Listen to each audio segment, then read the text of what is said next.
Hello, everybody. Today we have with us Joe Lamond, the President and CEO of NAMM, the National Association of Music Merchants, who would be talking to us about the upcoming Believe in Music Day and also about the NAMM Show 2022 that's going to happen at Anaheim in the month of June next year. It is an absolute honor to have you with us today. Thank you so much for joining us at your nighttime. So I'll dive straight into the questions. So Believe in Music Day, a couple of days, is just a month away, and we are very, very excited about it because we were a part of it last year, and it was like a whole week of celebrations, and it was we were absolutely astonished with how amazingly well you put it together, considering the whole world is virtual and it's really difficult with the time lag and all of that. But and also the whole you had the feature where people could connect to each other even after the show was over. So it was really amazing. So could you tell us a little bit more about the upcoming event, and are there any new features that you've added to this one? Yeah, thank you, by the way, for having me on the be able to speak to all your viewers and readers.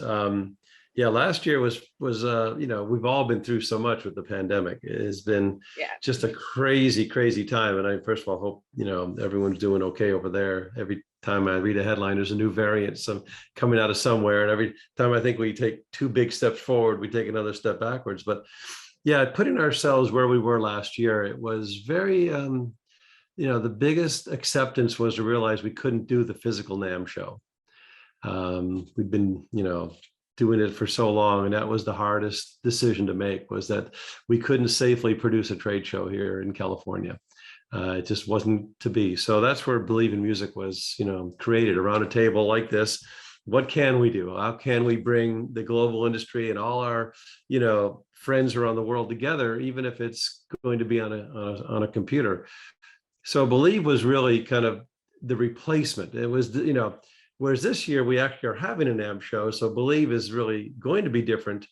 Last year, Believe had to take the place of a NAMM show, and that means it had to cover a lot. To think about what is a NAMM show, it's where so many great manufacturers bring new products to market, and new innovations come out, and new services. So we wanted to try and replicate that on Believe in Music. It's also where all this cool education comes out, right? I mean, whether you're an artist, or whether you're a music educator, or whether you're a touring professional in sound and lights, a retailer, manufacturer, there's all this great education at the NAMM show for all of us to get better at what we do, right? That's always our goal, is to raise the professionalism of the whole industry. So Believe in Music had to do that. And then there's the third part of really what I think makes the NAMM show special, is that networking, the kind of camaraderie, the communication, the meeting of old friends and industry colleagues. That was really hard to do on Believe in Music, but it actually turned out okay when you think about what the really core element was the music. And you helped us so much last year with bringing so many great artists to Believe in Music. It was just, that was my favorite part, seeing all the great artists from around the world in the global live stream. So last year, even though we couldn't do a NAMM show, Believe in Music was about the closest we could come using technology in a pandemic where we couldn't travel, we couldn't physically be together.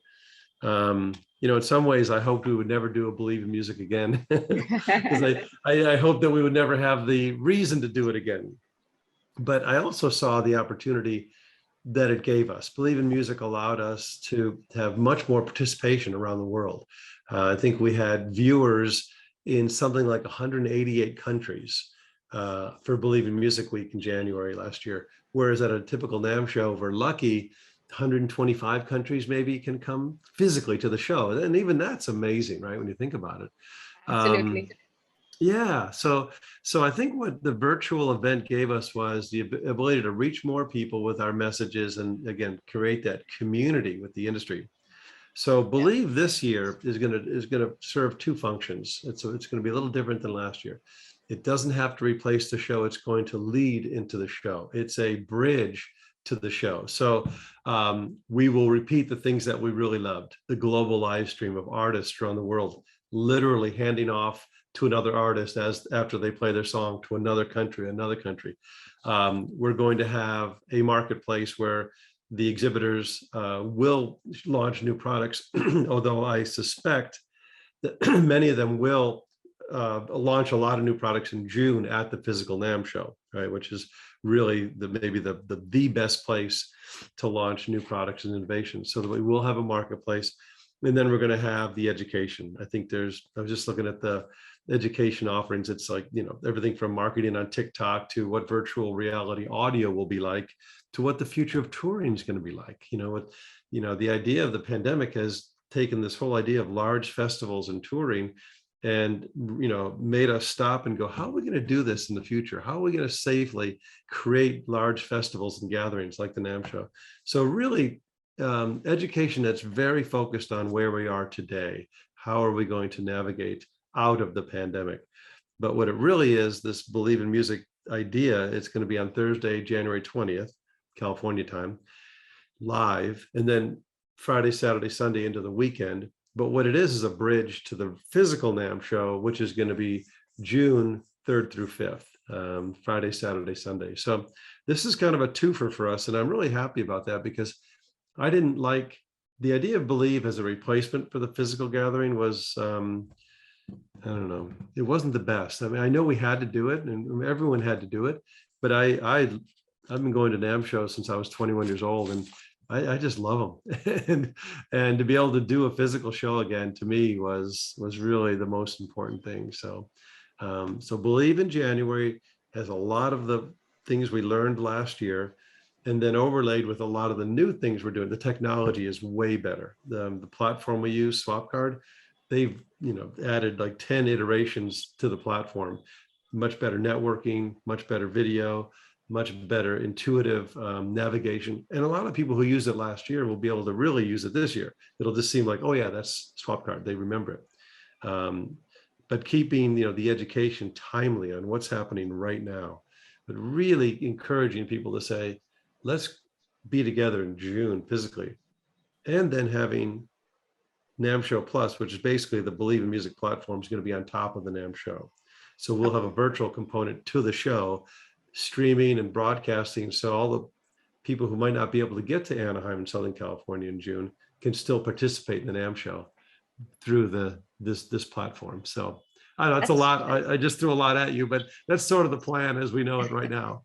No, that's really amazing. You've literally put everything together in a nutshell. And as much as, I mean, we have been coming to NAMM as well continuously for the last few years, and it's like it's like a family event. If I, everybody from the industry, and we get to see so many people from India at the NAMM show, and it's just amazing, and we can't wait either for the physical show. But having said that, you guys did something that was impossible, putting together something on this scale online, because and the platform, I must mention, is so seamless and easy to use. That was the feedback we got from a lot of people in India as well. Because it's sometimes these online platforms get a little tricky for people to understand how to use them, how to log on, and so on and so forth. So, I mean, you guys have done a phenomenal job, and we can't wait for both. I mean, it's always good to have an event, a small event like this that would lead up to the main big show. So I mean, we're really excited. And you have already answered my next question about the education part. And NAMM is always known for like some of the best sessions in the industry. So I really can't wait for the educational segments. So are there any particular markets that you're targeting through these through the online event? Or is it... I think we're really all of us are trying to really sort out what will the post-pandemic world musically look like, right? I mean, we learned during the pandemic that we can teach music over, over virtual, we can teach music on Facebook or Zoom or we learned all that. We learned we can share our creative process. I can, my daughter is an artist up in San Francisco, and she writes music with people all over the world. They send their files back and forth, and they actually then play live on screen. So I know we learned all that.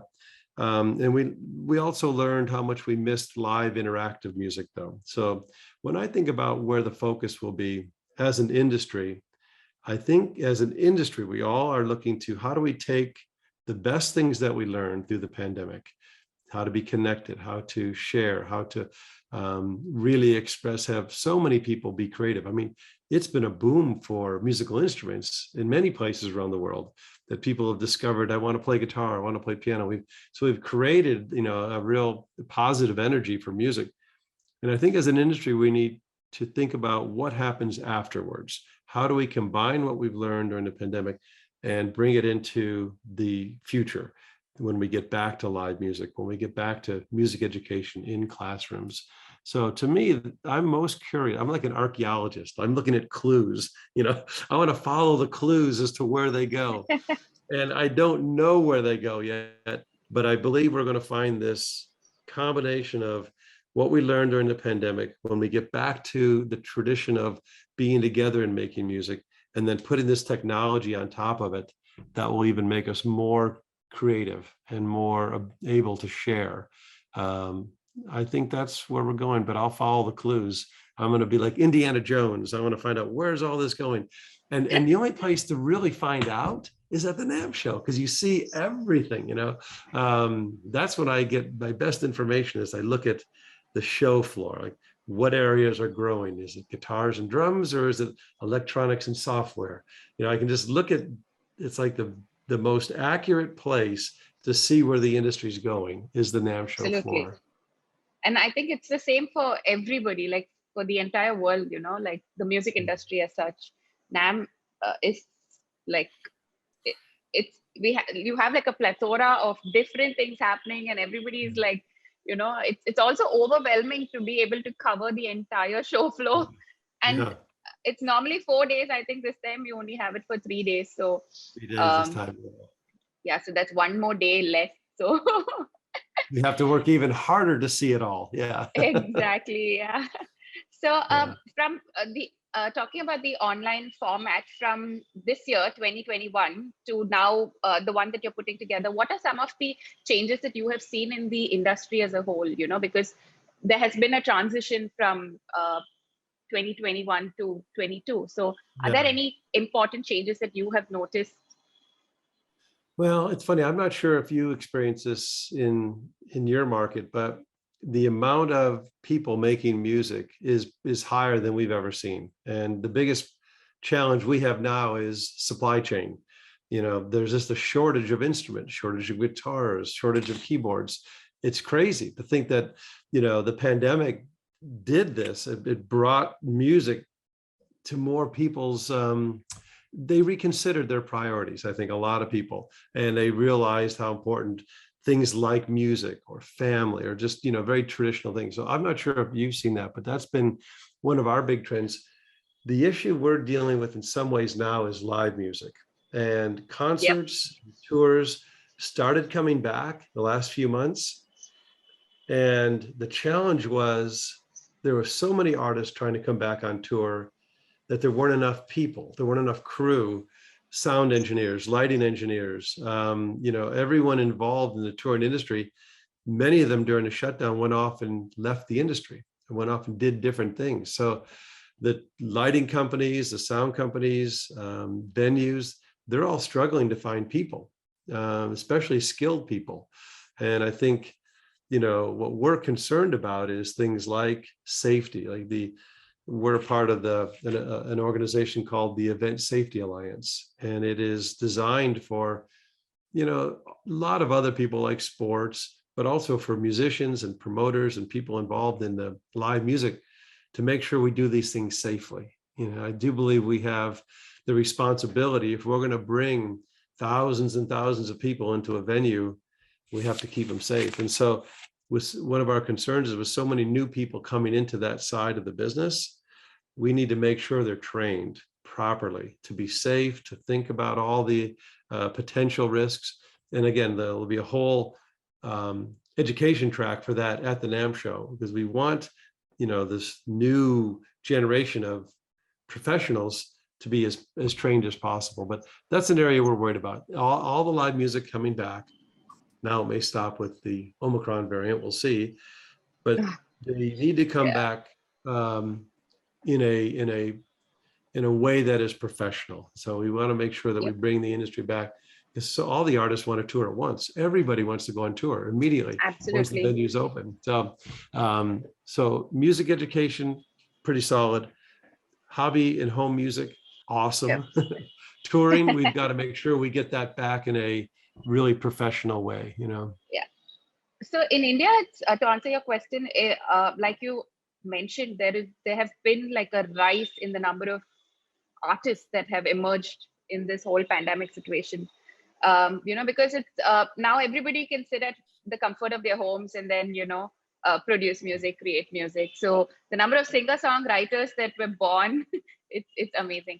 And even the touring scene is kind of slowly, like coming back, like baby Yeah. steps. But yeah, there are a few artists who have started traveling, and I mean, I only hope it gets better and we come back to normalcy, hopefully, Yeah. in the Yeah. near future. Yeah. I So, think it will.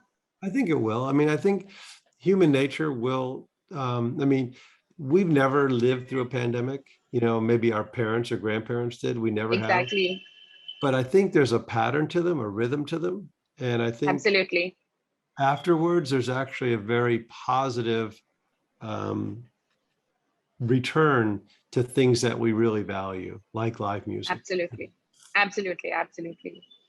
So, what are some of the things that one can look forward to from the physical show that's happening in June 22? And what are some of the protocols that you would be following, to make sure it's a safe event for attendees and exhibitors? Yeah.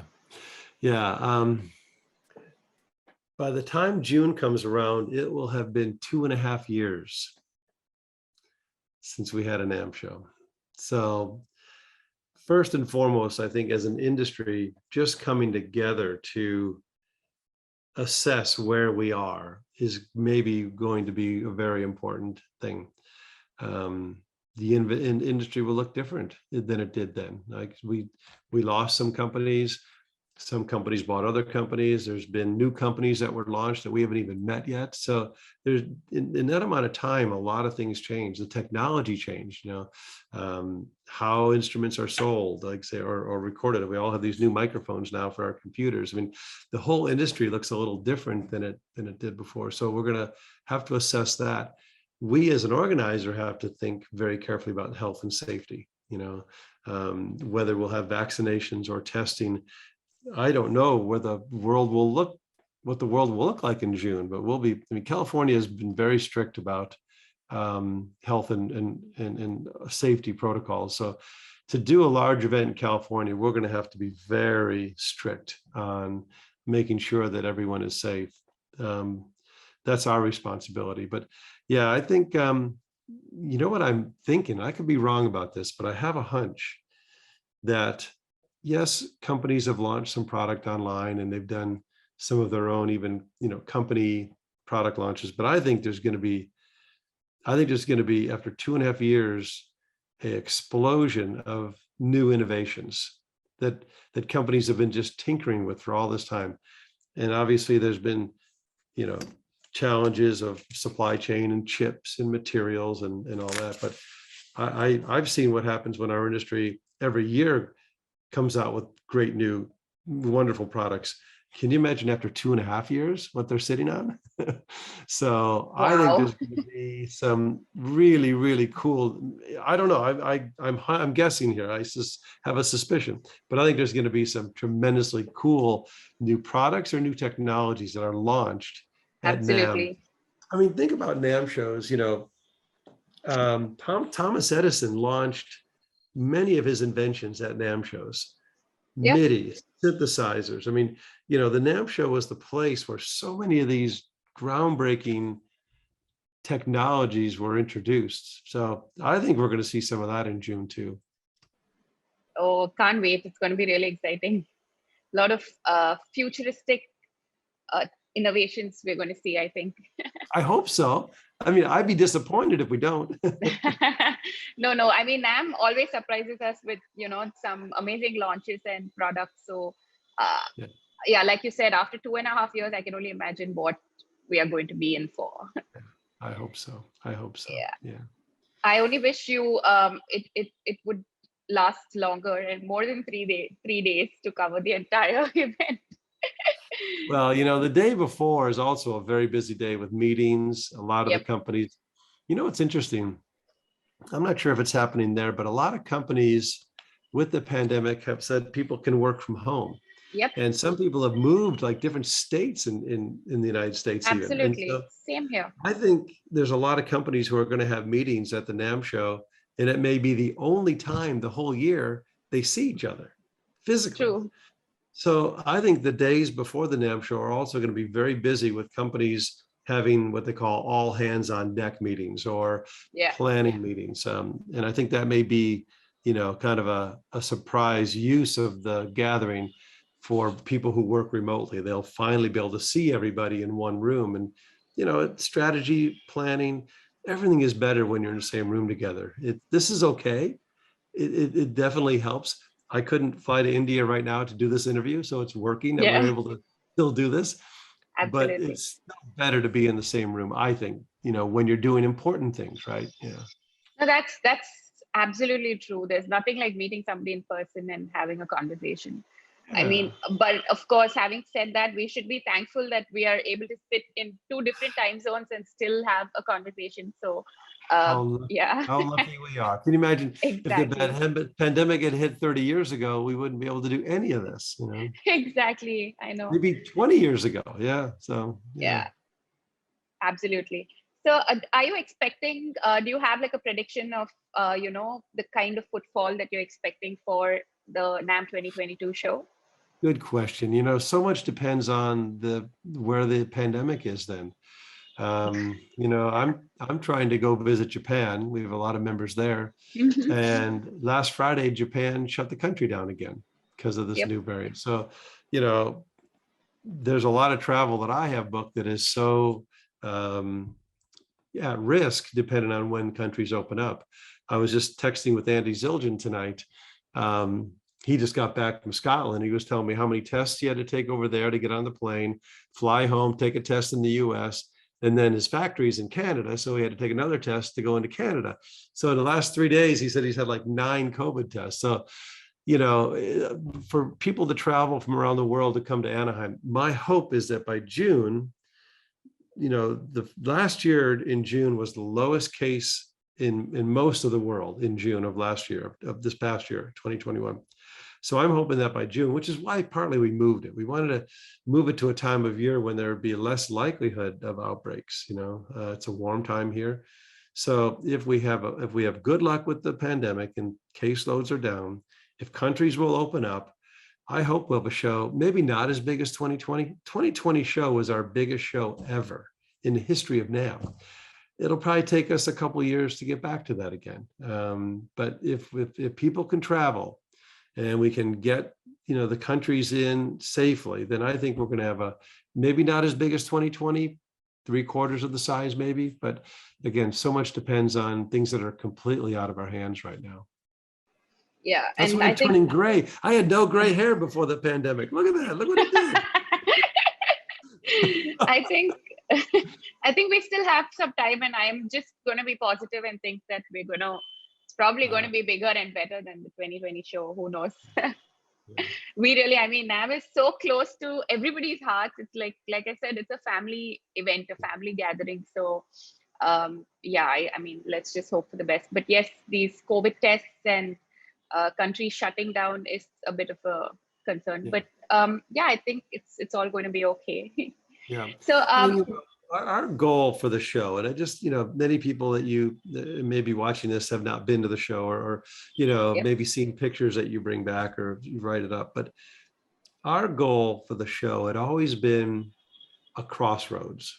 And I usually remember the old blues song, Crossroads, or Eric Clapton and Cream. Crossroads. Yeah. That idea, there's a place where you make big decisions. That's kind of one description of the crossroads. Is a place where you make big decisions. That was the blues mentality, that you go this way or you go this way to play the blues. You make a deal with the devil to be able to play blues music. It's a fork in the road. I think things like at NAMM are where you make big decisions, you make forks in the road, so that's why I think NAMM as a crossroads. I think of NAMM as a crossroads where everybody gathers, because we all gather on the crossroads, right? And I think that is also whether you're in education or touring or retail or manufacturing, recording, any aspect, artist, we all come to the crossroads because we're all going to be better by working together. And I think the third analogy for the crossroads I've always used is that I think our industry's at a crossroads. I really do. I think between technology, musical styles, culture, the generations shifting, I think industry's at a crossroads. And that's why I think the NAMM Show is a place where all this gets sorted out. So, and it's a great song. But for all those reasons, I just think the crossroads is how I've always viewed the show, where everybody gets together to figure out what comes next. And it is sort of a family thing. We see friends, we see peers that we've worked with for all our lives, or we see new friends. My daughter worked for the Grammys, and her boss, these aren't music people in a way. I mean, they're not trade, they're in the music side, right? Recording. And her boss, when my daughter started working there, says, "Oh, your father works at NAMM?" Yeah. She goes, "Well, I go to NAMM every year because of the Grammys. And I met my husband, who was playing bass in a exhibit, demoing a new bass guitar. And we met and fell in love and got married. Going to the NAMM Show for us is like total like an anniversary, right?" So these are people that are maybe partially related to the trade side, on the recording side, or as an artist.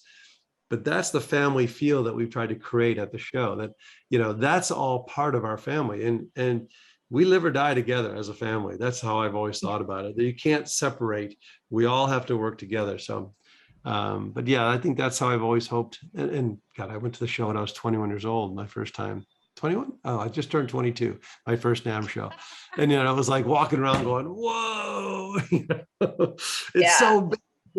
And little did I know, years later, I'd actually be part of the team, so I'm always feeling like I'm so lucky to even be here, so. Yeah, anybody who comes there for the first time is always like, whoa, it's like paradise.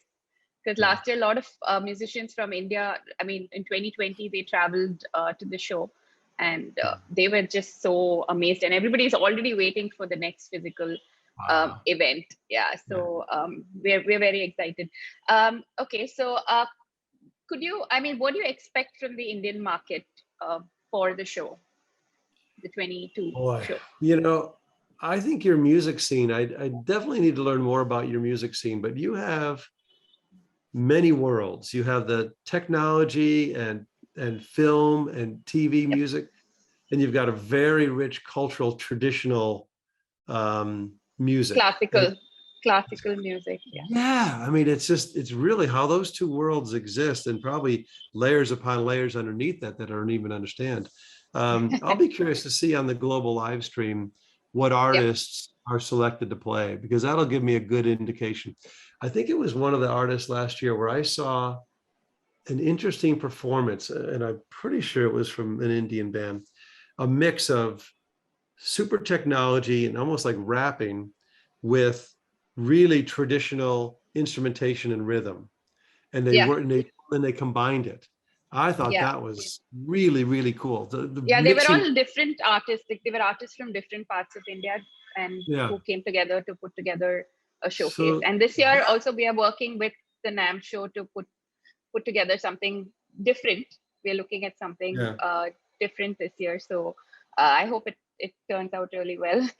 That was so interesting to me to see the mixing of all the different influences, within. I thought that was cool. I need to come back to India. I've only been there once, and I need to come back, and I need to see live music and see. I went to a couple of music schools and just saw how vibrant some of the music education was there.